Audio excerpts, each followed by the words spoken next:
Buenas noches, queridas y queridos estudiantes. Les doy la bienvenida a esta última sesión de liderazgo organizativo y gestión de recursos. La verdad ha sido una bonita experiencia poder compartir este espacio, aunque tal vez un poco de manera breve, justo lo que comentaba ahorita con su compañero Walter. Este es un curso diseñado para darse durante 8 semanas. Son varios temas, pero considero que hemos tocado, digamos que los temas bases de lo que sería el liderazgo y la gestión de recursos, con lo que pudimos revisar en lo que es el proceso administrativo y las áreas funcionales, pero también la complejidad de estos conceptos en niveles, por ejemplo, de análisis que requieren una mayor abstracción de la experiencia y del conocimiento, como lo sería, por ejemplo,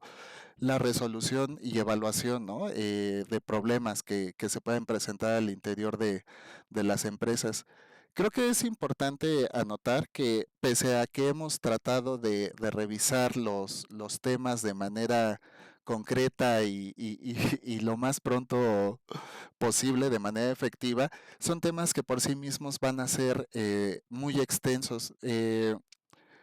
Considero muy importante para esto que siempre vinculemos cualquier actividad organizativa a nivel ya sea laboral, de gestión o de administración, pues en tono y dirigido a la calidad humana que se pueda presentar.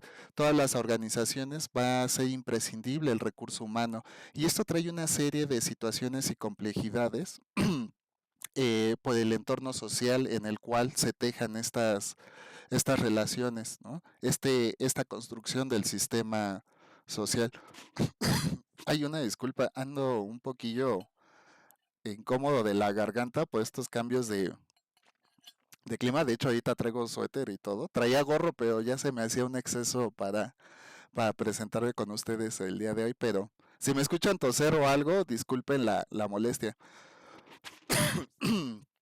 Entonces, en este primer gran tema de esta asignatura, ¿no? De esta unidad curricular de aprendizaje, vimos que era el liderazgo. Nosotros cuando revisábamos el liderazgo, yo les hablaba, ¿no? Como de qué es el liderazgo, qué podríamos considerar un buen liderazgo, ¿no?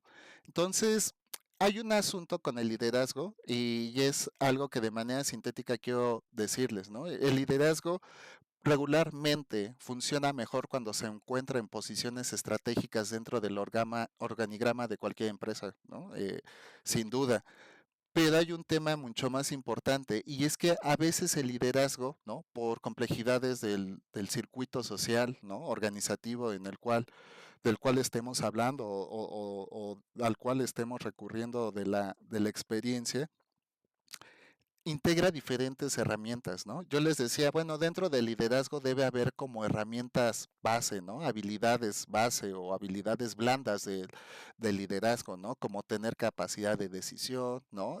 Buena comunicación, una comunicación sobre todo empática y asertiva para evitar, ¿no? Que se generen nuevos conflictos o incluso que pudieran presentarse, una mayor ¿cómo decirlo?, magnitud dentro de estos, es decir, que se tomen, ¿no? A partir de estas habilidades, decisiones, ¿no? Que inviten e integren a los equipos de trabajo a tener una relación participativa y colaborativa, es decir, que el líder a través de los recursos disponibles pueda gestionarlos para tener una mejora continua, ya no solo a nivel productivo, sino en cuanto al entorno social laboral en el cual estemos insertos, ¿no? Entonces, esto va a traer consigo una serie de beneficios que van a repercutir generalmente, ¿no? De manera positiva a la organización. Es decir, ¿no? Va a traer una alineación de los objetos individuales de cada uno de los implicados o cada uno de los sujetos de este entorno laboral. Va a mejorar la estrategia institucional. ¿Por qué? Porque cada uno va a poder cumplir con los objetivos y no solo ello, va a poder establecer nuevos paradigmas de eficiencia para poder conseguir las metas o atender lo que se ha planteado en la planeación, ¿no? Y finalmente, la cohesión de cada área funcional de la empresa va a traer consigo, pues, que cada una puede interactuar de manera eficiente con otras. Es decir, el trabajo colaborativo se va a volver parte como esencial de todos los sistemas o mecanismos que se hayan hecho desde la dirección para que se articulen de manera correcta y eficiente. Entonces, digamos que dentro de todo esto va a haber posiciones medulares o nucleares, ¿no? Yo diría ejes o nodos articuladores de las relaciones entre, ya no solo relaciones interpersonales de los sujetos, sino entre las diferentes áreas, ¿no? Que se puedan, que puedan intervenir dentro de la fase del proceso administrativo, ¿no?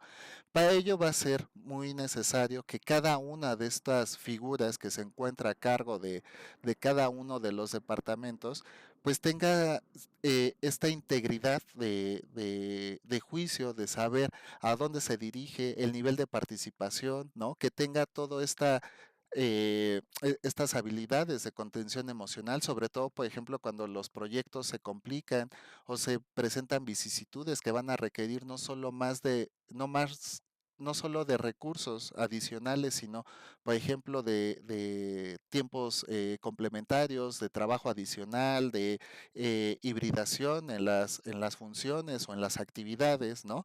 Entonces, todo este tipo de condiciones van a suscitarse en cualquier entorno productivo del cual estemos hablando. Sin embargo, la flexibilidad, ¿no? El control estratégico sin una centralización excesiva en algún área funcional, pues puede traer consigo no solo un estado de bienestar para la organización, sino para cada uno de los individuos. Es decir, que existan suficientes recursos y herramientas para que no se le cargue la mano a un trabajador o algo. Y esta es una de las, ¿cómo decirlo? Esto es uno de los criterios que debe tener un buen liderazgo, ¿no? Que esté enterado de las actividades del perfil de los recursos, ¿no? Del capital humano con el que se cuenta para poder hacer un uso eficiente de los recursos, pero sobre todo para que las tareas y objetivos se puedan consolidar en el tiempo programado, ¿no? Esto es muy importante en la gerencia, porque la gerencia va a ser regularmente la que delegue ciertas responsabilidades, articule o consiga o requiera ciertos recursos para poder irse adecuando, ¿no? A la planeación que se ha hecho desde el inicio de las fases del proceso administrativo, ¿no?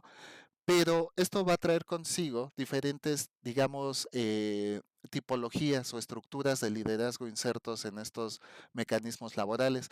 Nosotros revisábamos, ¿no? Que existían varios tipos de liderazgo, ¿no? Y teníamos, por ejemplo, el líder constructor, el líder social, que sí, yo creo que es bueno aprender una tipología precisamente para poder diferenciar en qué contexto, ¿no? Podemos usarlo. Se ha dado esta figura o esta construcción simbólica de que un líder, ¿no? Por sus características, digamos, unipersonales, ¿no? Obedece a un tipo de liderazgo, ¿no? Cuando en realidad justo lo que yo les mencionaba con Platón y la República, ¿no? ¿Cuál era el buen gobernante, ¿no? Y un buen gobernante para Platón, pues era aquel que tenía amor por el conocimiento, ¿no? Aquel que tenía una preocupación por el pueblo, ¿no? Por la polis, ¿no? En esos tiempos el contexto social exigía como cierta regulación, ¿no? Ya lo decía Maquiavelo, que el único encargado de legitimar y en hacer un uso legítimo de la violencia era el gobernante, ¿no? Entonces, para esto era como el equilibrio entre lo que sería la polis y lo que sería la milicia. Y esto se iba a conseguir, este estado ¿cómo decir?, de bienestar, de satisfacción a través del equilibrio de las fuerzas, de las tres fuerzas, que sea el gobernante, la polis y el ejército, ¿no? Un poco haciendo como analogía de esta referencia, ¿no? El líder no todo el tiempo puede ser un líder constructor o un líder catalizador o un líder carismático, ¿no? Va a haber ciertas situaciones, ¿no? Dependiendo del contexto, que es algo en lo que les he insistido, toda situación en la que se involucre un entorno social Y estamos hablando aquí de lo social a nivel laboral, porque a final de cuentas son construcciones sociales las que se presentan, independientemente si hablamos de relaciones interpersonales en el ámbito laboral o entre áreas o departamentos productivos, digámoslo, ¿no? Que sean las áreas funcionales. Entonces, el liderazgo se suscita como como una práctica orientada a resolver conflictos y hacer un uso eficiente de los recursos disponibles, pues para potenciar el trabajo colaborativo. Y es aquí donde un líder debe tener diferentes herramientas para poder ubicarlas en el contexto adecuado. Es decir, que estas habilidades, dependiendo de la dinámica que se presente, pues potencialice no solo la dinámica que se pueda tejer a nivel de propósitos o de metas estratégicas, sino que pueda extraer lo mejor de cada uno y potencializarlo para conseguir los objetivos de manera eficiente y práctica, ¿no? Entonces, esto nos va a llevar al siguiente punto, que es la toma de decisiones. Y justo aquí, ¿no? ¿Cuáles serían, ¿no? ¿Cómo decirlo?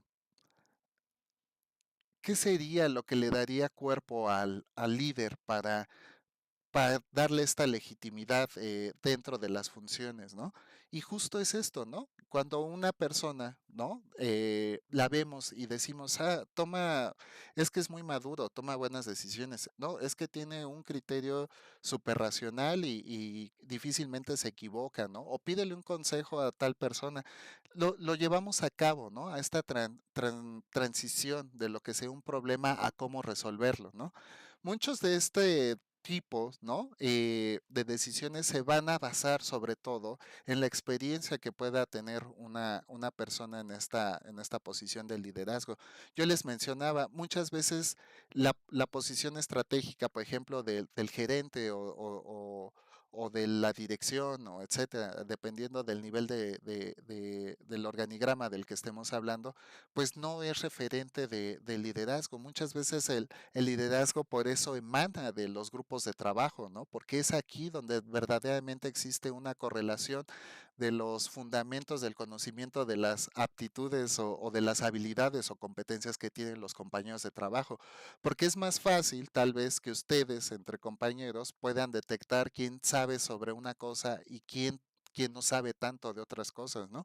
En los entornos de aprendizaje siempre pasan este tipo de cosas, ¿no? De repente a lo mejor un compañero es muy bueno en matemáticas y hay otro que es muy bueno en historia y hay otro que es muy bueno en química y hay otro que es muy bueno en educación física, ¿no? Etcétera, etcétera. Y estas habilidades se van detectando de manera mucho más inmediata entre digamos, entre los personajes de un equipo colaborativo que en las dimensiones diametralmente o de posiciones jerárquicas a nivel vertical, ¿no? Es por eso que las decisiones suceden como procesos, ¿no?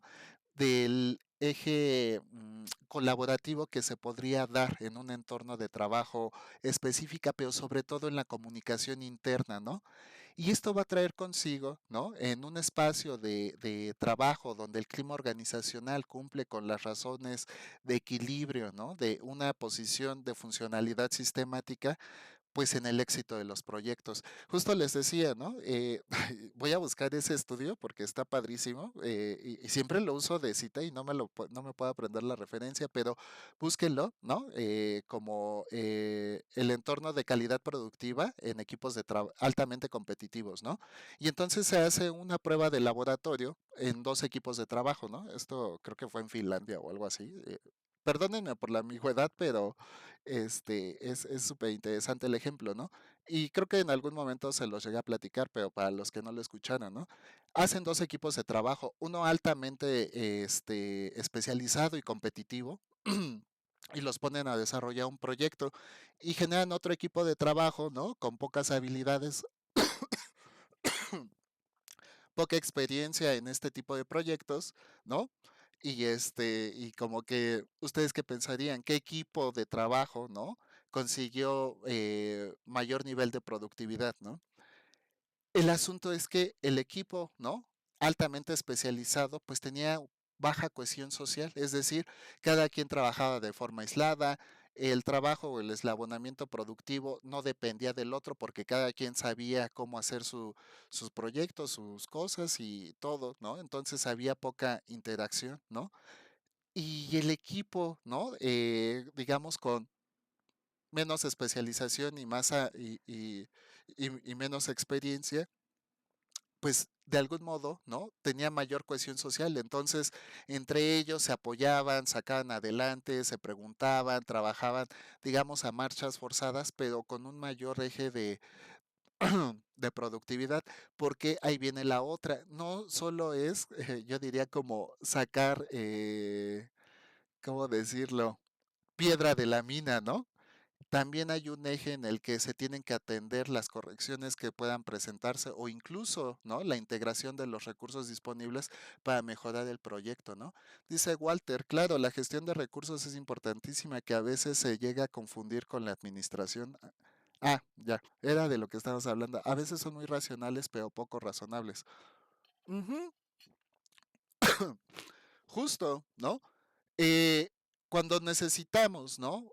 Que el líder, por ejemplo, sea más razonable en cuanto a la consecución de objetivos. Yo incluso se los decía con estas complejidades que se han dado últimamente, sobre todo en los espacios, ¿no? De trabajo que vemos un poquito más adelante, ¿no? Cuando las complejidades son tan grandes, ¿no?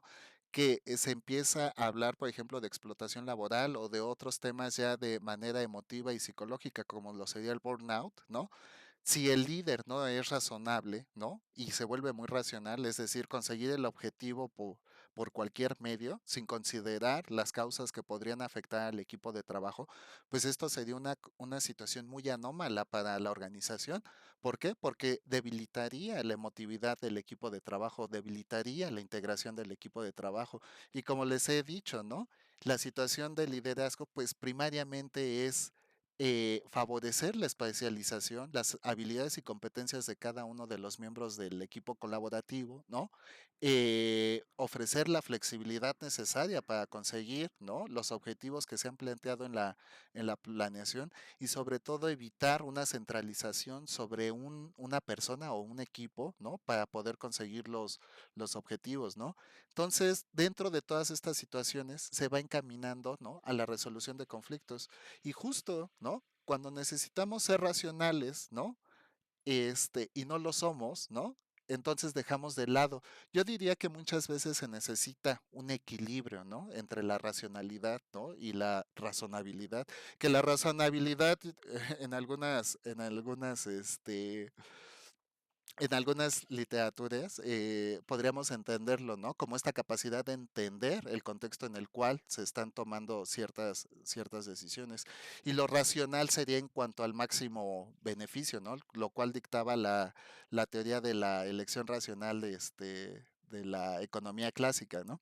Eh, depende del contexto, ¿no? Y justo es por lo que les digo, ¿no? De repente, pues sí vamos a necesitar un líder constructor, alguien que le dé estructura al proyecto, alguien que tome los lineamientos de trabajo, que tome los códigos, por ejemplo, para que haya una correcta instalación de todos los miembros en sus posiciones, ¿no? Que el organigrama funcione para lo que está diseñado, pero, por ejemplo, si el organigrama está diseñado mal desde un principio, si en el proceso de organización no se hicieron las correctas integraciones del personal a cada uno de los puestos, el líder debería ser capaz de rectificar esto, ¿no? Sobre todo en la fase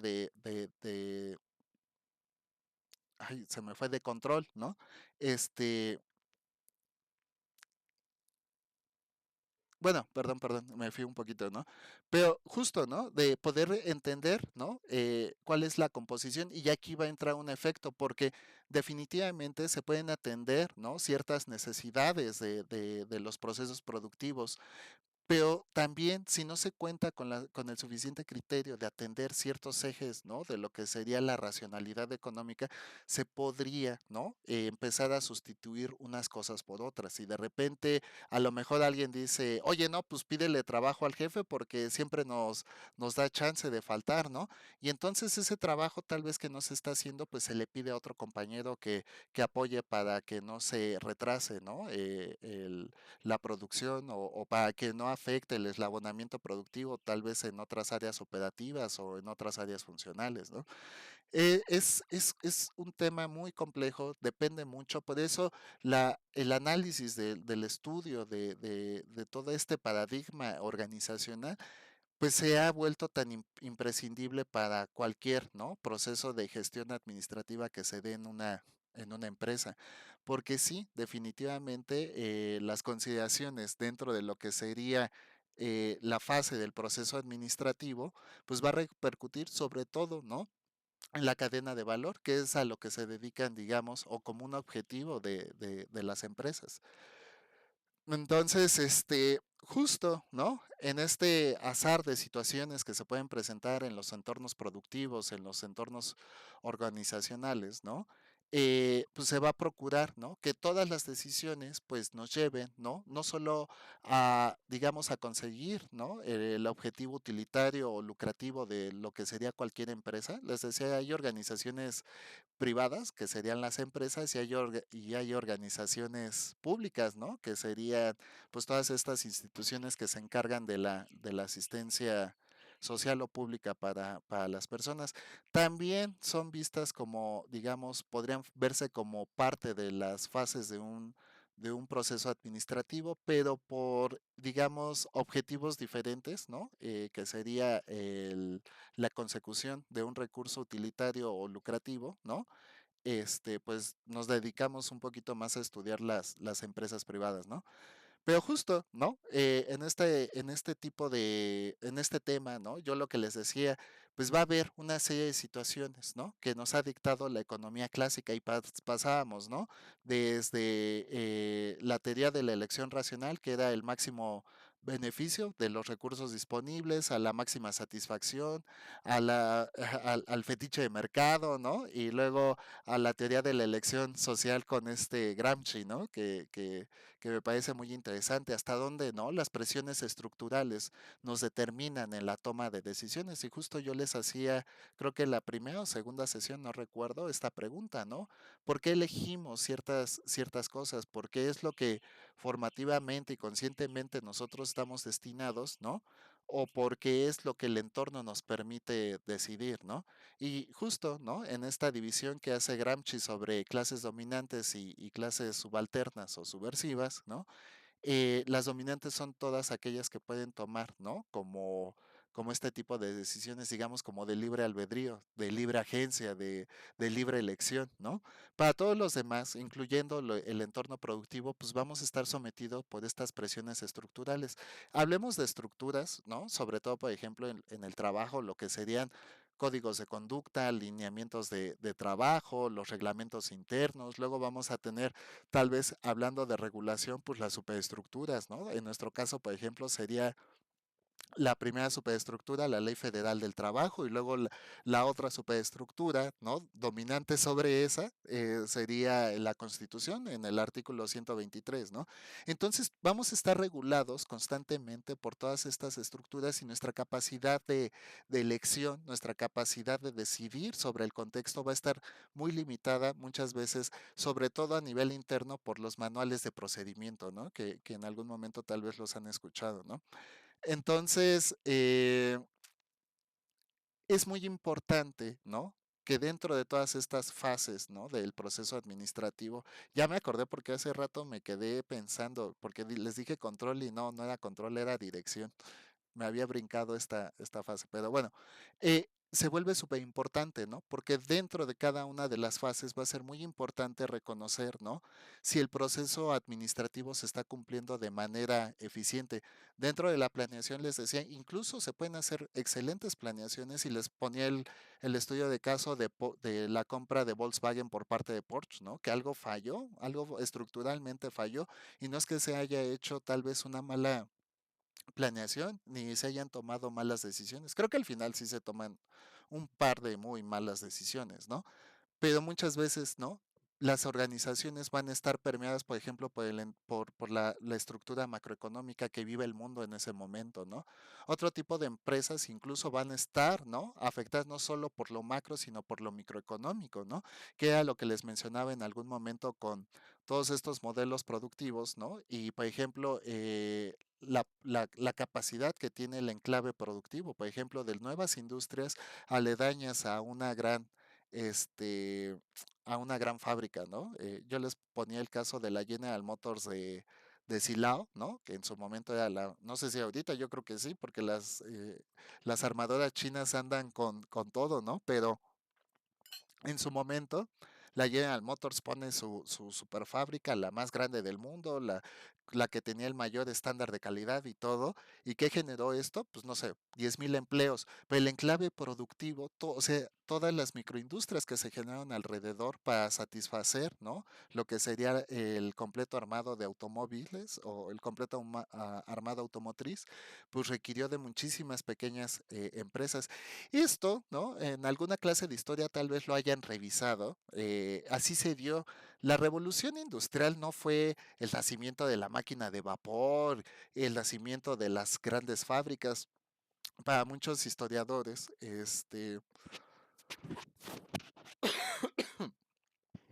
para muchos historiadores, ¿no? El inicio de la revolución industrial se da muchos años antes, ¿no?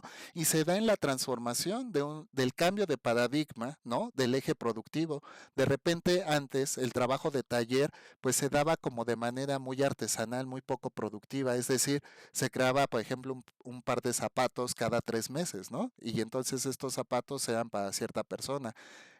A lo mejor se producía un par de zapatos al mes, pero eran como por otro tipo de situaciones, tal vez para de menor calidad, sob- el asunto es que el trabajo de taller era sobrepedido y tenía un periodo muy prolongado de producción, ¿no? Después de esto se empezó a mecanizar el sistema de producción, es decir, a buscar sistemas que ayudaran a eficientizar, ¿no? Toda la razón productiva. Y entonces en el trabajo de taller por lo regular, ¿no? Se implicaban muchos miembros de la familia, ¿no? En algún momento durante el medioevo, ¿no? Cosa que luego retoma Marx a modo de fuerzas productivas, pero durante la época medieval las familias funcionaban precisamente para articular el trabajo, ¿no? Entonces se tenían hijos, se conseguían matrimonios, primero por la escala social y la suma de capitales, pero después para mantener el sistema productivo feudal en funcionamiento, ¿no?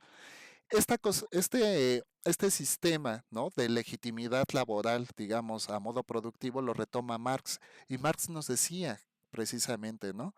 Que el propósito, ¿no? Del proletariado era la reproducción de la fuerza de trabajo, ¿no? Es decir, mantener en funcionamiento el modelo productivo en ese momento. Y es decir, uno no tenía hijos por toda esta situación del núcleo familiar, por eso, no, era para tener hijos, para mantener trabajando, ¿no?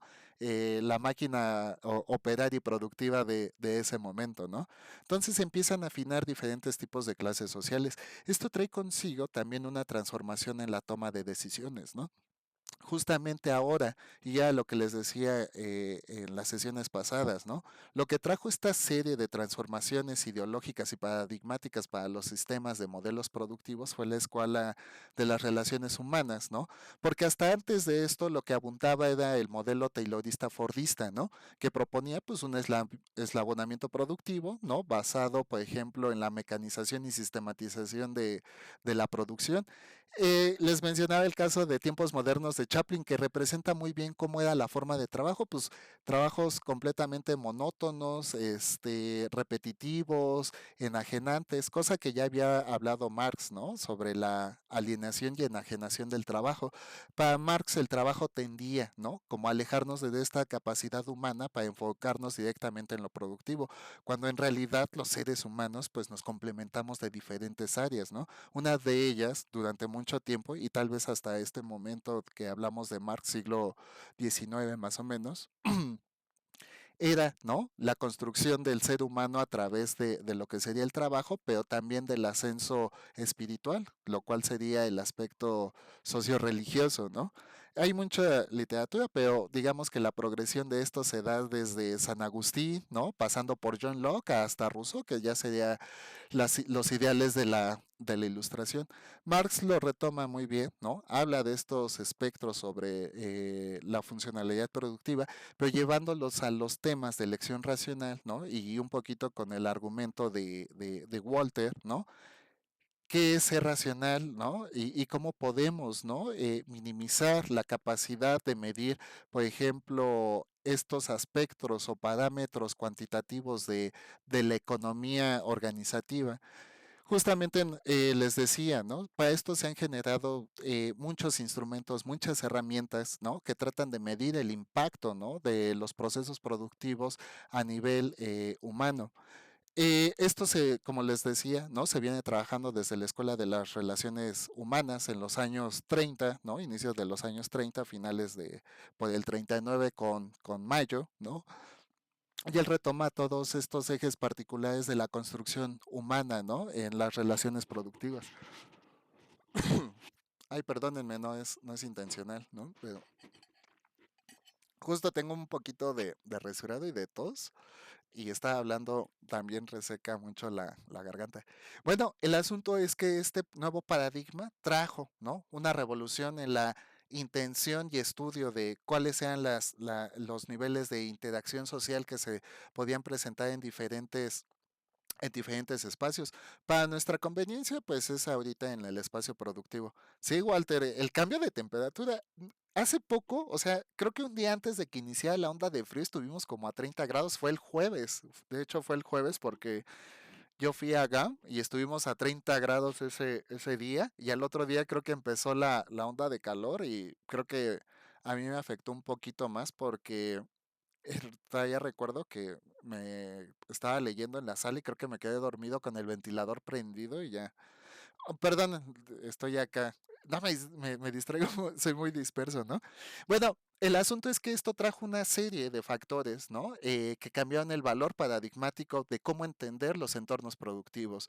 Y ya no nos íbamos a sentar tanto, ¿no? Como lo había hecho Taylor y Ford, ¿no? Con su modelo de la administración científica, sino que nos íbamos a enfocar más ahora, ¿no? En la calidad y en la condición humana dentro de estos sistemas productivos. Esto trajo una serie de nuevos paradigmas, o de nuevas teorías de cómo entender, ¿no? Y empieza a ver todo este tema de la del estudio de la teoría organizacional, es cómo entendemos a las empresas, ¿no? Y justamente lo vamos a entender como estos híbridos, ¿no? De intenciones financiero-económicas, pero también con estados de de construcción y realización social, ¿no? Y entonces empiezan a intervenir varios factores constructivistas y positivistas para entender que los factores dinámicos de la producción que ofrece, por ejemplo, una organización, no van a estar entabladas directamente o muchas veces para ¿cómo decirlo?, para lo productivo económico, ¿no? Sino también estados de satisfacción, ya no solo, ¿no? Para los miembros del equipo colaborativo, para los miembros de los equipos de trabajo, sino también para la sociedad. Y es a partir, por ejemplo, de los años 90 con todas estas campañas ¿recuerdan lo de la capa de ozono y todo este tipo de los clorofluorocarbonados? Y no, si lo dije mal, discúlpenme, pero ya no es un tema muy común. Pero justo toda esta revolución, todas estas nuevas interpretaciones, estas nuevas interacciones con los sistemas productivos y económicos, ¿no? Trajeron consigo nuevas formas de entenderlo. Ya incluso Berger y Luhmann, ¿no? Con esta interpretación de la realidad social, ¿no? Los efectos que estaban sucediendo durante estos años 70, que yo les dije, uno de los grandes cambios paradigmáticos del siglo XX fue la crisis petrolera de los 70. ¿Por qué? No solo transformó el sistema financiero económico internacional que había permeado en ese momento, que era el liberalismo económico y que dio pie a lo que sería al neoliberalismo de los años 80, ¿no? Sino a una nueva construcción del eje paradigmático del ejercicio de roles, ¿no? Esto afectó no solo a los sistemas productivos, pero para que vean la magnitud de esto, trajo consigo una transgresión a los roles establecidos a este momento. Para mí de aquí dimana, ¿no? O se tejen estas nuevas estructuras paradigmáticas, por ejemplo, en cuanto al ejercicio social. Justamente por estos tiempos habían pasado, por ejemplo, las guerras de Corea, la guerra de Vietnam, ¿no? Los nuevos grupos, por ejemplo, en Estados Unidos, en Europa, que resistían todo este tipo de intervenciones, el conflicto en Medio Oriente, todo este tipo de cosas, toda esta nueva transformación de paradigmas, ¿no? transformaron la vida social que teníamos hasta ese momento establecido. También, por ejemplo, nosotros que estamos en narrativas multimedia, ¿no? La transgresión, ¿no? A los sistemas de producción cultural y de arte, ¿no? A los modelos de los objetos artísticos que había habido hasta ese momento, ya se suscitaron incluso de otra forma, ¿no? Toda esta capacidad, por ejemplo, de evitar la censura a través de los mensajes subliminales que ponderaron mucho en los años 60 y 70, ¿no? Con toda esta de la onda groovy, yagogó y cosas así, fueron nuevas formas de acepción y de construcción, ¿no? Por supuesto, las empresas también se vieron permeadas por estos nuevos sistemas paradigmáticos e incluso ideológicos de la construcción social, ¿no? Entonces se dan cuenta que la toma de decisiones, ¿no? Hablando ya dentro del eje administrativo y de lo organizacional, ¿no? Van a estar permeadas siempre por cómo se desarrolla el contexto, de cómo están conformados los equipos de trabajo, de cuáles son las habilidades, la experiencia, las aptitudes, ¿no? ¿Cuál es la experiencia tácita de cada uno de los miembros? Es decir, cómo se han vinculado de manera interpersonal con otros compañeros, ¿no? Porque no es lo mismo tener relaciones cercanas, amistosas dentro de un espacio de trabajo a tener relaciones conflictivas, ¿no? Entonces, esto nos lleva, ¿no? Como a, ¿cómo decirlo, no? A que dentro de la planeación, ¿no?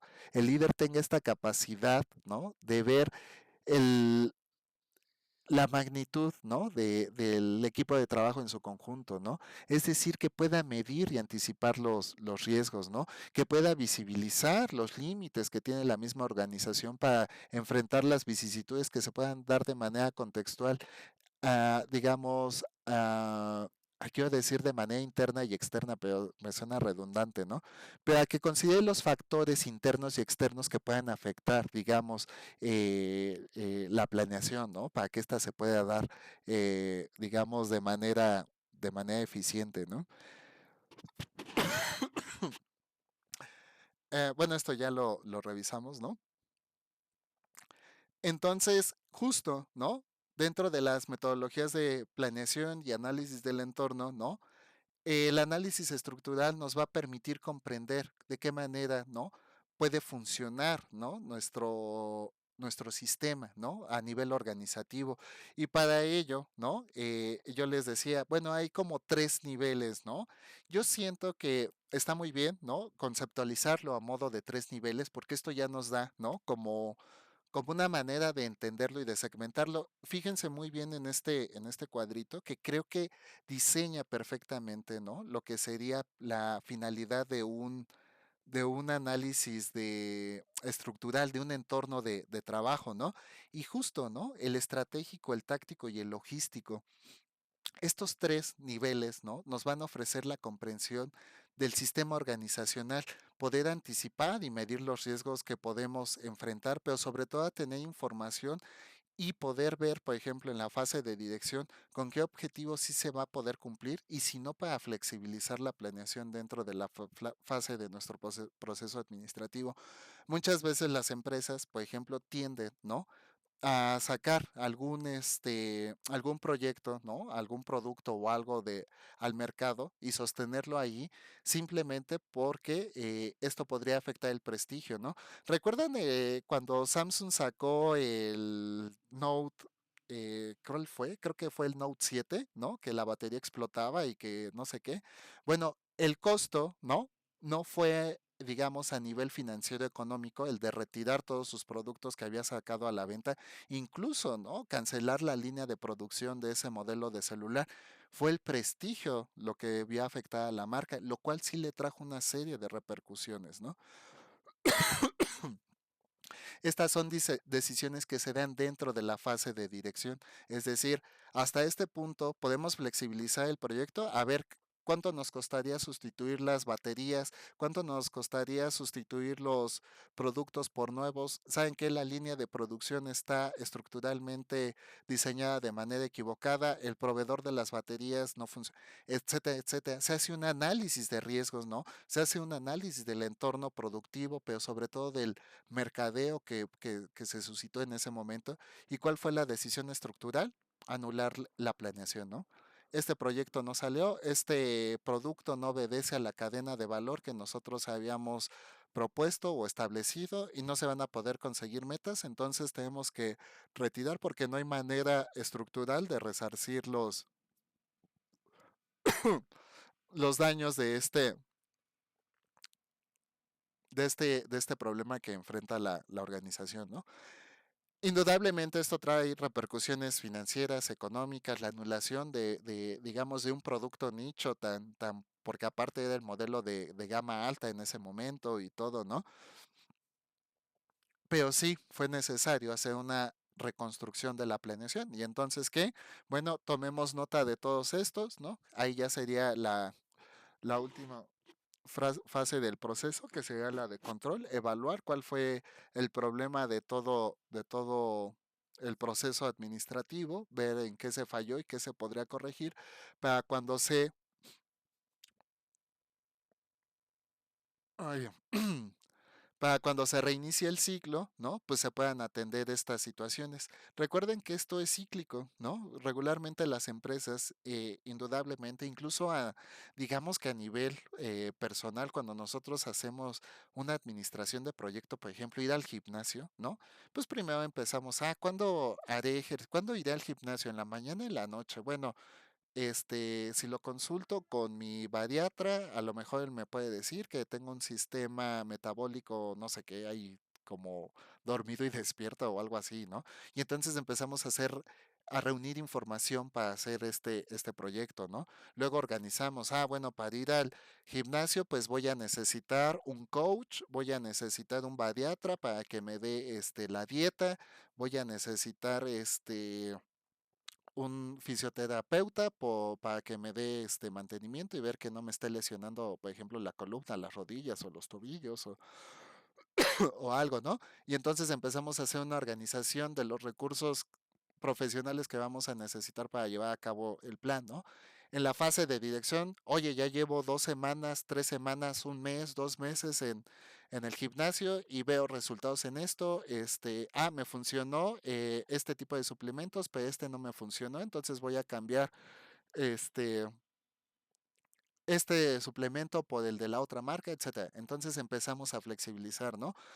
Y la otra sería, újule, ¿no? Pues es que escogí mal el gimnasio, me equivoqué con el bariatra, mi coach no sabe, no estoy viendo los resultados, tengo que replantear alguno de los propósitos de mi planeación, ¿no? O alguna de las metas, porque yo en 6 meses quería estar bien, fuertote para irme a la playa o para irme a echar la reta de fútbol o algo, ¿no? Y no se está cumpliendo el propósito. Entonces, ahí vemos en dónde. Entonces se dan cuenta que entender como estas fases del proceso administrativo son súper importantes. ¿Por qué?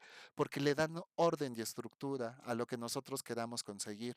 En las empresas pues va a haber una serie, ¿no? ¿Cómo decirlo? De variables, de elementos, de circunstancias, de personas, etcétera, etcétera, ¿no? Pero de todas formas, esto le va a dar, ¿no? Mucha estructura a lo que como organización o empresa queramos conseguir. Y por ello se vuelve muy importante el análisis del entorno, ¿no? Es decir, ¿no? Ver los recursos con los cuales vamos a disponer y de qué manera van a estar organizados, ¿no? ¿Para qué? Para que toda la toma de decisiones, para que toda la administración y gestión de recursos, pues sea lo más eficiente y práctica posible, pero sobre todo para que cuando se presente una vicisitud, no dejemos en el tiempo, ¿no? Que esto repercuta el proyecto o el propósito, la consecución de objetivos. ¿Por qué? Porque como lo veremos más adelante, déjenme ver, ¿no? Lo de tiempo, costo, ¿no? Y desempeño puede afectar muchísimo cualquiera uno de estos nodos, ¿no? Del eje de la planeación. Entonces, por eso es muy importante, ¿no? Que nosotros tengamos, ¿no? Todos los recursos disponibles, pero sobre todo que hagamos un buen uso de ellos. ¿A través de qué? Del análisis del entorno productivo en el cual estamos integrados, ¿no? Esto trae consigo, ¿no? La cadena de valor, ¿no? Entonces, la cadena de valor lo que nos dice es que nosotros debemos ofrecer como el mejor producto disponible, ¿no? Y yo les decía, muchas veces las empresas no es que no puedan ofrecer productos de mejor calidad, ¿no? Y yo les ponía el ejemplo ahora de las papas y de Bimbo, creo, ¿no?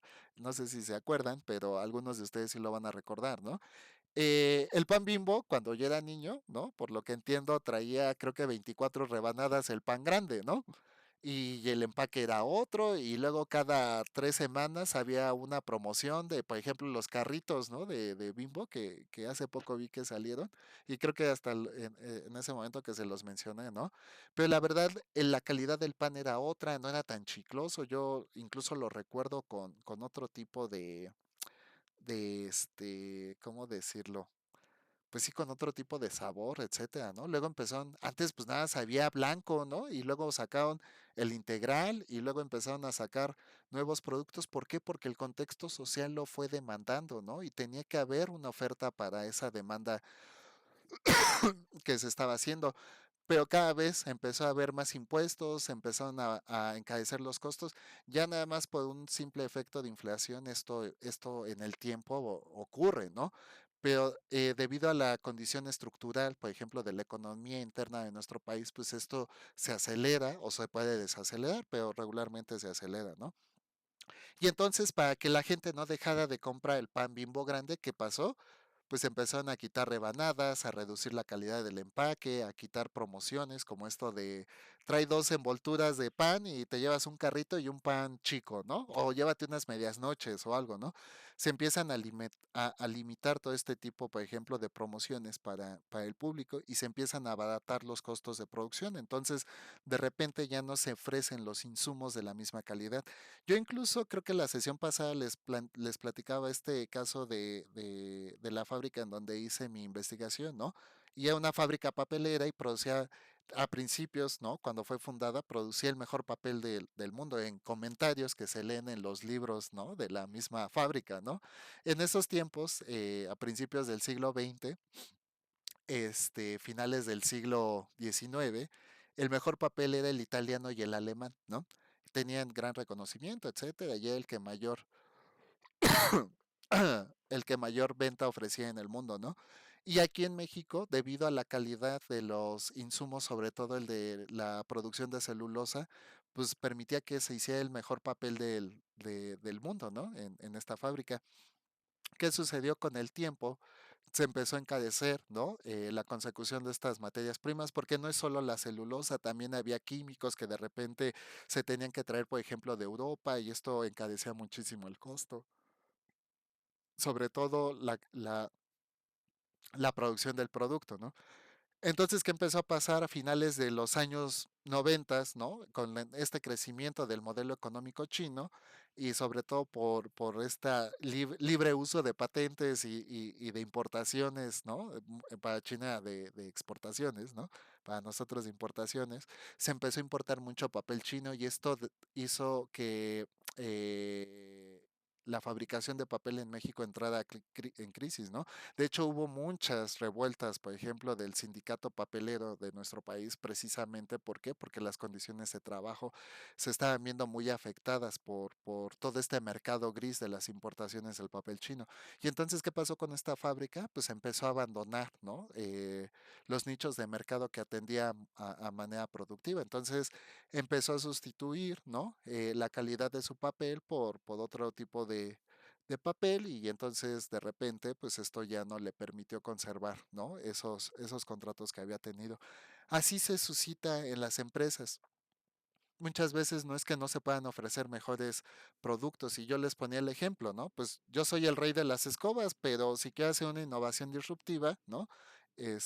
Dentro del mismo mercado, ¿no? Pues a lo mejor ahora me pongo a hacer aspiradoras los costos, ¿no? De innovación tecnológica, de capacitación personal, de la deconstrucción de la misma organización para este tipo de cosas, seguramente traigan repercusiones negativas más que beneficios a la empresa. Entonces, todo se va a volver contextual, ¿no? Sobre cómo establecer una correcta cadena de valor para la empresa, ¿no? Mucho de esto va a estar determinado por los estudios de mercado, por lo que tenga que hacer, por ejemplo, marketing o ventas para ver en qué proceso del mercado, ¿no? Puede instalar el producto, si va a ser un producto de adquisición general, si va a ser a un nicho de mercado y todas estas, pues las razones estratégicas que requieran para poder integrar este producto en el mercado que nosotros queremos, ¿no? Entonces, todo este tipo de cosas, ¿no? Va a estar, ¿no? Implicado, ¿no? Pues en qué tipo de producto vamos a hacer y cómo lo vamos a hacer y cuál es la calidad esperada, ¿no? Muchas veces incluso los productos, ¿no? Se transforman. Yo recuerdo, por ejemplo, no sé si lo comenté en este curso, pero antes, por ejemplo, los productos, ¿no? Yo tenía una cámara digital, una PowerShot, creo que S100, de las primeras digitales que salieron, ¿no? Y un día pues se me trabó la lente porque le entró arena y la desarmé y todo. Toda la cámara, ¿no? Internamente estaba hecha de aluminio, o sea, había muy poco plástico, realmente no podría decir incluso, pero eran muy pocas y sobre todo tal vez como ciertos empaques o retenedores que eran de plástico, pero toda la cámara era de plástico y se los juro que la cámara pesaba como, no sé, 500, 700 gramos, era una cámara pesadísima de puro aluminio y metal, ¿no? Súper pesada, ¿no? Con el tiempo se cambió, ¿no? Las cámaras ahora, por ejemplo, son de plástico, incluso las de alta gama, como una Sony Alpha S75-100 o no sé, una de esos modelos muy, muy pro, ¿no? Pues también ahora ya son de plástico, sí tienen como, digamos, no quiero decir esqueleto, un armazón, ¿no? Tal vez de metal o algo para protegerla o cosas así, pero regularmente ahora son de plástico, de fibra de carbono, de materiales mucho más ligeros, ¿no? No es que el metal por sí mismo sea mejor, ¿no? Sino que ahora, pues por comodidad, porque por ejemplo los fotógrafos están en eventos donde cargan la cámara 8 o 12 horas o cosas así, pues se ha buscado precisamente todos estos efectos, digamos, anatómico-ortopédicos, ¿no? Para la utilización de ciertos productos. Entonces, no es que se haya disminuido la calidad, por ejemplo, de algunos productos o que ahora se hagan de menor calidad, simplemente pues se han ido renovando e innovando precisamente para que las cosas sean mucho más sencillas de usar, anatómicamente saludables para el cuerpo, ¿no? Son difícilmente, ¿no? Como que todas estas interpretaciones sobre qué le da valor a un producto, ¿no?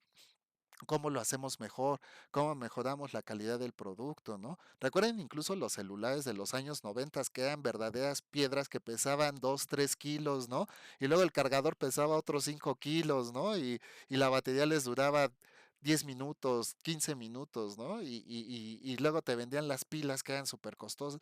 Y bueno, ahora pues un celular, digo, si bien nos va, nos dura todo el día, ¿no? Si no nos va tan bien, pues tal vez, ¿no? Aunque ahora ya hay teléfonos que duran hasta 5 días, no sé, está muy impresionante, ¿no? Entonces, ¿por qué no hacen baterías que duren 100 días o cosas? Bueno, también hay limitaciones tecnológicas, ¿no? Justo ahora hay una revolución, por ejemplo, en las baterías de ion litio y creo que las de sodio cadmio, no sé, algo así, ¿no? Unas creo que ofrecen más durabilidad, ¿no? O sea, te ofrecen más batería a lo largo del día, pero menos durabilidad en el tiempo, ¿no? A diferencia de las de ion litio. Son todas estas implicaciones, ¿no? De la cadena de valor que van a repercutir, ¿no? En lo que nosotros establezcamos como un objetivo productivo para las empresas, ¿no? Es muy importante que ustedes revisen porque de repente, ¿no? ¿Cómo establecemos una adecuada cadena de valor, ¿no? ¿Cómo vemos si el producto que estamos ofreciendo, ¿no? Bueno, justamente, ¿no? Es hacer un uso eficiente de los productos para obtener la fabricación más óptima. Y una fabricación óptima se va a definir por menor desperdicio en la producción, ¿no? Por un uso eficiente de los recursos técnicos y financieros para conseguir el producto en el menor tiempo posible, que era lo que les decía de desempeño, tiempo y costo, ¿no? Este, y sobre todo que sea un producto que sea viable en el mercado en el cual pensemos distribuirlo, ¿no? Y ahí va a haber, ¿no? Por ejemplo, que sea el último punto, la logística de adquisición. Yo justo les mencionaba algunos casos, sobre todo durante la pandemia, ¿no? Y fuera de la pandemia, el caso del buque de Evergreen que estuvo ahí varado en el mar Mediterráneo, si no me equivoco. A final de cuentas podemos tener un buen producto, todo, pero si las cadenas de distribución no son eficientes, no son prácticas, pues ¿qué va a suceder? Pues se va a estropear toda la cadena de valor, ¿no? ¿Por qué? Porque esto va a incrementar los costos, ¿no? Porque por sí mismo la distribución se va a volver algo ya no solo estratégico, sino estructural para la planeación y objetivos de la empresa. Entonces, justo todo, ¿no? Como todo, hasta que no se cumpla el proceso o el proyecto, todo podría fallar, ¿no? A un paso de la meta. Entonces, son como varios riesgos y todo, pero pues entender que muchas de estas cosas tienden a ser estructurales, ¿no? Muchachos, ¿les parece si hacemos un descanso de 5 minutitos? Voy a por miel y limón porque ya tengo muy congestionada la garganta. Solo un minutito, regresamos 8 y 8 a más tardar. Perdonen, pero es que ya me está incomodando bastante. No me tardo, nada más un minutito.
Ah, ya, una disculpa.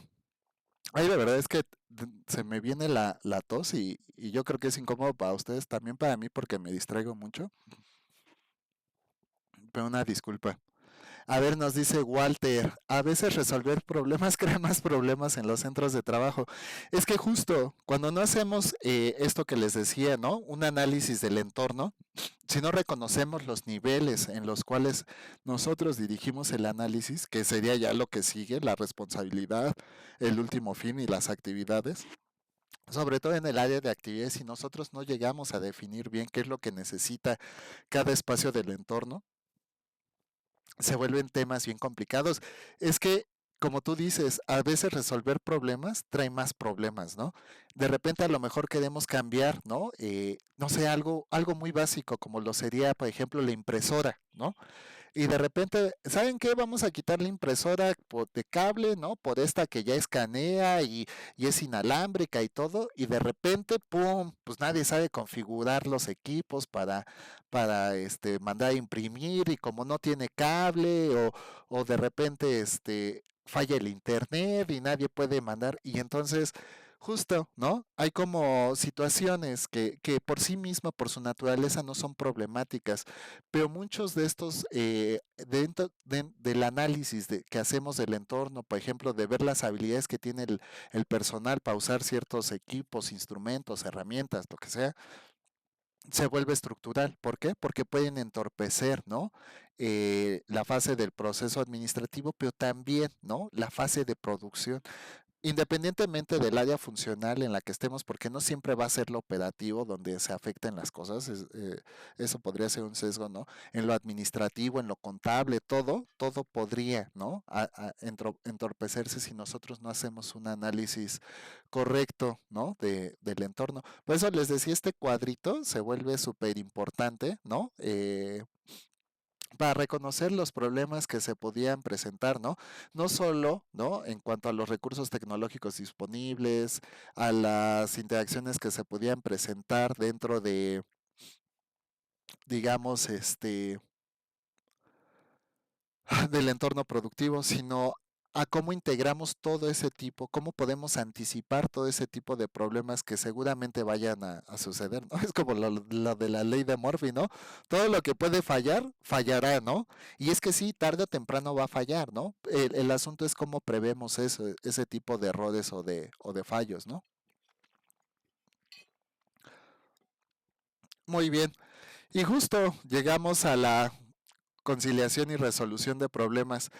Creo que hemos hablado bastante un poquito de esto, ¿no? Yo les diría que para la resolución de problemas,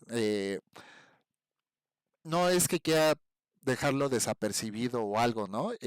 Pero ya tenemos como este conocimiento práctico básico de que la toma de decisiones, ¿no? Que las habilidades del líder van precisamente a la negociación y resolución de problemas que se puedan presentar, ¿no? La sesión pasada hablábamos precisamente de cada uno de estos compendios. Yo les diría, eh, hay que ser cuidadoso, ¿no? Como les he dicho, todo proceso tiende a ser, ¿no? Dependiente del mismo contexto sociohistórico en el cual esté inserto, ¿no?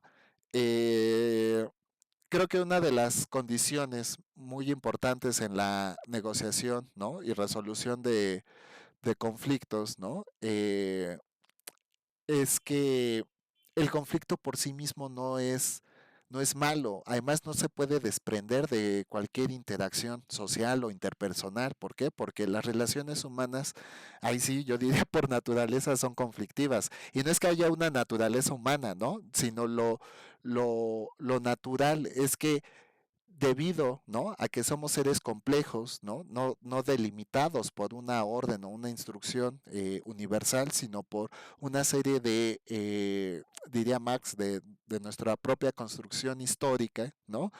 Pues nos hace diferir en ideas y pensamientos de otras personas, ¿no? Entonces, el conflicto por sí mismo va a ser un aspecto que yo les decía que va a procurar, ¿no? La resolución de problemas, va a traer consigo modelos creativos para hacer nuevas instrumentaciones, para generar nuevas planeaciones, para el conflicto es positivo y es inherente a la organización, ¿no? Lo que no está bien es el pleito. Mucha de la literatura dice que el conflicto se tiene que resolver rápido porque si no termina en pleitos y en los pleitos la situación es que ya es un ataque juicioso hacia el otro o para imponer nuestra perspectiva sobre el otro, ¿no? Ahí ya no hay mediación, facilitación o negociación, ya es la imposición de nuestro propio criterio hacia el otro, ¿no? Es por eso muy importante, ¿no? Que el conflicto siga sucediendo como en este efecto positivo, ¿no? De traer, ¿no? Pues ciertas bondades, ciertos beneficios al entorno, ¿no? Pero sí, definitivamente los métodos para resolución, digamos que de manera progresiva va a ser, este, yo diría que arbitraje, mediación y negociación, ¿no? La facilitación y la indagación dependen mucho del nivel subjetivo del cual estemos hablando, digamos que sería como una aproximación al conflicto que se está suscitando. Una de las grandes repercusiones de no resolver, ¿no? Los conflictos que se puedan presentar, pues es que va a retrasar por lo regular, ¿no? Los objetivos hechos en la planeación. De repente también no es que sean conflictos a nivel interpersonal de que personita me vio feo o personita me está saboteando en el trabajo. No, luego pueden ser, por ejemplo, dificultades a nivel técnico estratégico, es decir, un problema en la cadena de valor, un problema en la logística y distribución, un problema en marketing, cosas así. Y es aquí, ¿no? Incluso yo les ponía algún ejemplo que fue también parte de la actividad número 3, ¿no? La resolución de un conflicto entre dos áreas funcionales, ¿no? Se vuelve súper importante entender, ¿no? Cómo se pueden mediar, por ejemplo, a nivel interpersonal, pero también cómo se puede mediar, negociar o resolver los conflictos entre grupos colaborativos, entre áreas funcionales, ¿no? O entre diferentes departamentos de la empresa, ¿no? Entonces, les decía que la mayoría de las grandes empresas, precisamente por magnitud, van a tener un departamento de desarrollo humano, ¿no? En el cual pues se va a tratar, ¿no? De detectar todos los conflictos que se puedan presentar, ¿no? No sé, ¿no? Anticipar, ¿no? Los problemas que podían afectar el clima organizacional de la empresa, etcétera, ¿no? Es importante que entiendan que el conflicto, ¿no? Y ya como para cerrar este tema, el conflicto por sí mismo, por su orden natural, negativo ni es algo que requiere un juicio, ¿no? De bueno o malo, es algo que va a estar presente en cualquier espacio de trabajo por la vinculación de las relaciones humanas. Pero lo que sí se debe atender, pues es llegar a resoluciones positivas, ¿no? Que beneficien no solo el proyecto, sino la estabilidad emocional de todos los miembros del grupo, ¿no? Y ya hablemos de organización, equipo de trabajo o espacio de trabajo, que sería el nivel más básico a relaciones interpersonales, ¿no? Muy bien. Y llegamos al tema final, ¿no? Que es evaluación y planeación. Yo les diría, ¿no? Un poco en este sentido, voy a tratar de terminar a las 8:20 y sobre todo si Walter y este Itzel me dan alguna reflexión, así que tienen 4 minutos para preparar una reflexión y compartirla con los compañeritos, ¿no? Disculpen si los obligo un poquito, pero me gustaría oír su reflexión sobre esta asignatura. Este, Digo, si no pueden hablar, tal vez si me la ponen en el chat, ¿no? Yo la leo con gusto. Las empresas, ¿no? Yo les he dicho, siempre van a trabajar con recursos disponibles y con recursos, digamos, no disponibles, sobre todo cuando hablamos del concepto financiero, ¿no?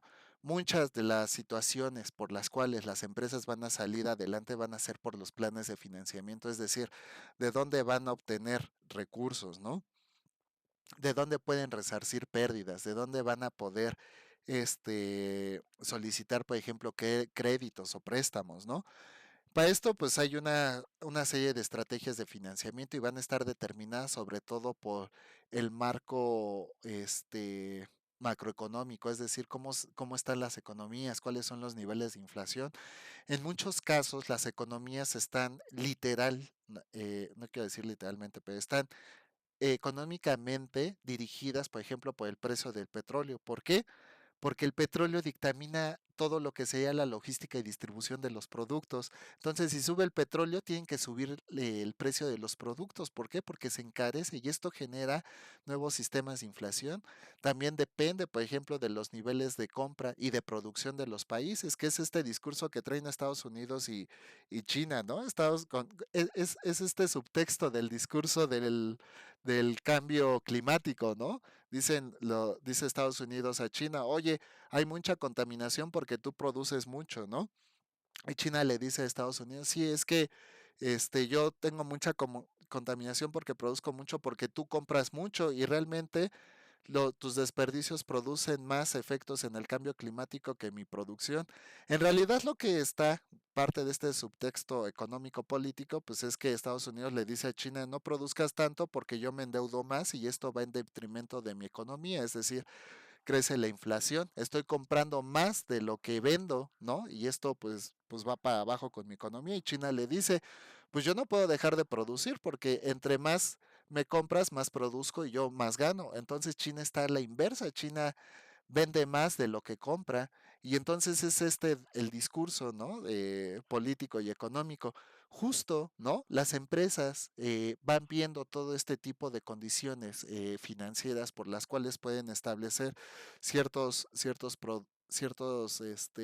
digamos, productos y líneas comerciales. El asunto es cómo se financian, de dónde van a sacar más plusvalía, más utilidad o cómo van a lucrar más con los productos, ¿no? Hay muchas referencias, sobre todo para los modelos productivos que se instalan en el mundo, ¿no? Por eso la gran fábrica se volvió China a principios del siglo XXI, porque China ofrecía mano de obra barata, una cantidad de recursos, de materias primas, disponibles para su transformación en productos, ¿no? La vinculación con ciertos mercados tecnológicos, como lo sería Taiwán y todas estas nuevas industrias, por ejemplo, en la producción de... Ay, se me olvidó prender la cámara, perdónenme muchachos. Este, en todo este eje productivo, pues tener, que era lo que les mencionaba con la armadora de General Motors de Silao, todo el enclave productivo que se da alrededor de una gran industria, ¿no? Porque de repente no era que en China solo se armaran los iPhone, ¿no? No, es que el silicio que se traía, por ejemplo, de África y se procesaba en el oriente, pues la logística y distribución era mucho más eficiente que traerla, por ejemplo, desde otra parte del mundo, desde Europa, donde tal vez la mano de obra encarecía muchísimo la materia prima, ¿no? Ese era el asunto con China, por eso China tuvo esa facultad de hacerse la gran fábrica del mundo, porque estratégicamente tenía los recursos disponibles, mano de obra barata, y las grandes industrias que empezaron a hacer, mandar sus productos a China para fabricarse allá.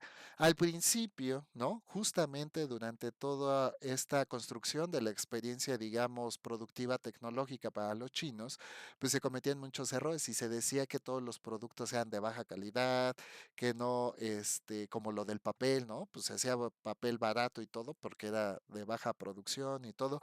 Pero justo, ¿no? El modelo productivo chino a principios del siglo XXI, finales del siglo XX, pues era esto, ¿no? Copiar todas las patentes, apropiarse de toda la tecnología disponible e ir mejorando los procesos. Justo este tema se está cumpliendo en la actualidad, ¿no? Por ejemplo, los teléfonos de Huawei, son teléfonos altamente competitivos para iPhone y para Samsung, ¿no? Que son las marcas líderes de telefonía móvil. Sin embargo, los teléfonos chinos hacen 20 cosas más que estos y son más baratos y todo. Situación que también está afectando, por ejemplo, al mercado automotriz, ¿no? Los modelos ahora de automóviles chinos, los eléctricos y todo, son más asequibles, pero mucho más, o sea, cuestan la mitad de un Tesla, ¿no? Y traen a veces incluso mucho más tecnologías que los otros. ¿Por qué? Porque justamente en esta construcción de la experiencia tecnológica que les menciono, ellos pudieron desarrollar nuevos procesos productivos, nuevos sistemas de eslabonamiento productivo para mejorar la calidad de sus productos y todo, ¿no? Entonces, por ejemplo, Tesla ha automatizado y sistematizado su producción, pero también la ha encarecido, también ha traído una transformación a lo que nosotros conoceríamos como trabajo clásico, al trabajo presencial y todo, ¿no? Ha habido una revolución ya desde hace bastantes años sobre lo que ahora es el modelo de trabajo que conocíamos independientemente del puesto o del sector económico en el cual lo ubiquemos. Ha habido una serie de transformaciones al trabajo que nosotros consideramos, ¿no? Entonces, justamente, ¿no? Las empresas pues van a tender a ver cuál es la posibilidad de gestionar de mejor manera los recursos disponibles, a qué tipo de mercado buscar inversión o financiamiento para cumplir con la planeación o sus proyectos presentes o futuros. Y para esto pues hay una ingeniería, ¿no? Que no va a ser únicamente de manera interna, es decir, cuentas por cobrar y cuentas por pagar, sino entender cómo se está comportando, por ejemplo, el mercado internacional, sobre todo, por ejemplo, en esto que les decía de cómo el petróleo de muchas maneras interviene, por ejemplo, en los modelos productivos, ¿no? No solo por la cadena de distribución y logística, sino también, por ejemplo, muchas empresas, ¿no? De transformación, que sería el primer sector perdón, el secundario de la transformación de materias primas, pues siguen usando combustóleos para transformar las materias primas en productos, ¿no? Entonces, son muchas cosas las que intervienen, por ejemplo, en las planeaciones financieras, pero sí es importante que se considere, ¿no? Que parte de esto, ¿no? Y finalmente, ¿no? Un poquito ya para terminar con la sesión de hoy, pues las evaluaciones, ¿no? Las evaluaciones requieren un insumo enorme de datos. Yo diría que entre más datos se recuperan, menos sesgos tenemos, pero recuperar cada vez mayor información de datos se vuelve más complicado, más costoso, requiere de más horas de análisis. Y justo ahora, en estos tiempos modernos, ¿no? O posmodernos, yo diría, más bien, porque la modernidad fue una corriente de principio del siglo XX, pero justo en estos tiempos presentes, la minería de datos se ha vuelto incluso uno de los artífices que dictan, por ejemplo, los modelos económicos, ¿no? O las estrategias financieras de muchas de las empresas. ¿Por qué? Porque es a través de la minería de datos donde se pueden reconocer estrategias de marketing y ventas, que es lo que hace Facebook o Google con Google Ads o Amazon ay, se me fue el nombre de Amazon, pero Amazon también tiene su minería de datos para marketing y ventas, ¿no? Justo lo mismo pasa con las empresas cuando hacen evaluaciones, por ejemplo, del personal, ¿no? Recuperamos información a través, por ejemplo, de exámenes psicométricos, a través de instrumentos de evaluación, por ejemplo, en la medición de asistencia, de productividad, de rendimiento, etcétera, etcétera. Todo esto nos permite detectar áreas de oportunidad para mejorar habilidades y competencias o para establecer mecanismos o rutas adecuadas para mejorar las habilidades y competencias del personal, ¿no? Pero esto sobre todo también para darle información al líder, ¿no? De cómo evitar pérdidas y agilizar el uso o instrumentar de manera eficiente los recursos disponibles, ¿no? Creo que eso es todo. Pasamos a las áreas funcionales de las cuales hemos estado hablando, ¿no? Yo les dejaría este cuadrito, ¿no? Como valor sintético de lo que debimos aprender en el curso.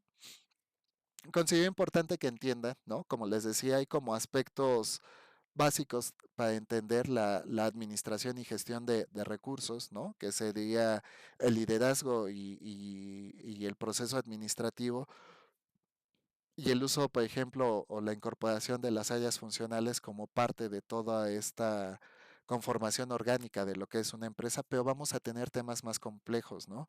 Como sería la toma de decisiones, ¿no? La resolución de conflictos, los niveles, por ejemplo, de planeación estratégica para la consecución o financiamiento de los proyectos organizacionales. Considero que es importante, ¿no? Que se cumplan estas competencias, específicas y que ustedes puedan tener en el orden de entendimiento que a pesar de todo esto, el análisis y la importancia de un buen liderazgo en cualquier organización va a recaer precisamente en el análisis contextual que pueda hacer, ¿no? Y la instrumentación de los recursos disponibles para hacer un uso eficiente de todo, ¿no? No solo de del proceso administrativo, ¿no? De el análisis del entorno organizacional, de la resolución de problemas o de conflictos, ¿no? Sino de procurar el bienestar, ¿no? De todos los miembros del equipo de trabajo y que esto ayude a facilitar o ayude a conseguir, ¿no? Los objetivos planteados en la planeación, ¿no? Muchachos, eso es todo por este curso. Les doy muchísimo las gracias por su atención, por su asistencia. La verdad fue muy padre, muy bonito interactuar con ustedes. Fue poquito tiempo el que tuvimos, pero espero que para ustedes haya sido muy importante, muy interesante los temas que abordamos. Traté de ser lo más sintético, pero también lo más resolutivo posible en cuanto a los temas. De cualquier modo, pues soy su docente y uno es docente de una vez y para siempre. Entonces, si en algún momento tienen alguna duda, ya incluso fuera de curso, pueden escribirme al correo electrónico y yo siempre estaré a disposición de ustedes para acompañarlos en su proceso formativo, ¿no? Entonces, por favor, la actividad integradora cierra el día de mañana. Tengan en cuenta esto para los que hagan falta. También cierra la actividad número 3. Sé que se las abrí el día sábado, por eso pues van a cerrar igual. Es el máximo de tiempo que puedo otorgarles. Y pues muchísimas gracias. Yo les deseo mucho éxito. Les estaré mandando sus calificaciones. Tengo un asunto ahí por resolver porque justo como se los mencioné al inicio del curso, yo tenía entendido que la máxima calificación a obtener era de 8. Voy a ver si es así y si no, pues yo no tengo ningún problema en asignarles la máxima calificación que sería de 10 si así se me permite, pero no es un lineamiento que yo tenga muy claro al momento, ¿no? Voy a averiguar si así es. Entonces... Sí, haré, se los avisaré, ¿no? Con tiempo. Y bueno, antes de cerrar, Walter, Itzel, por favor, si tienen algún comentario, algo que quieran aportar a sus compañeritos. Digo, les tocó porque son los que están presentes, pero yo lo avisé la sesión pasada de que les iba a comitar a participar un poquito, ¿no? Y si no quieren, tampoco es forzoso. Les digo, afortunadamente conmigo todo es una convención, pero si tienen algo que quieran compartir, adelante es el momento. Como digo, ¿no? Hablen ahora o pues ya luego me escriben por correo, ¿no? No. Dice Itzel, gracias, profe, fue interesante darle la forma a la que aplicamos desde la escuela hasta la parte profesional. Muchas gracias, Itzel. Y dice Walter que le echen ganas y que hoy sube su actividad de una vez. Mira, Walter, con calma, tranquilo, no te presiones, hazla como tú quieras porque voy a ser muy estricto en las calificaciones, entonces van a decir, ah, es que es bien mal. No, voy a ser estricto en cuanto a los contenidos, ¿no? A que no lo hagan con inteligencia artificial, porque si recuerdan, ese fue un lineamiento del principio. Entonces, todo lo que esté hecho con IA va a tener cero. Yo les dije, prefiero, ¿no? Leer sus propias aportaciones y reflexiones a que me pongan algo que ustedes no hicieron, ¿no? Porque la construcción del conocimiento se da a partir de nuestro propio abstracto, de nuestra propia interpretación, no de lo que una herramienta nos pueda proporcionar, ¿no? Entonces, para todos, ¿no? Eviten eso, no solo en este curso, en esta asignatura conmigo, sino de aquí en adelante están en un proceso formativo y creo que es muy importante que puedan adquirir estas habilidades y competencias, ¿no?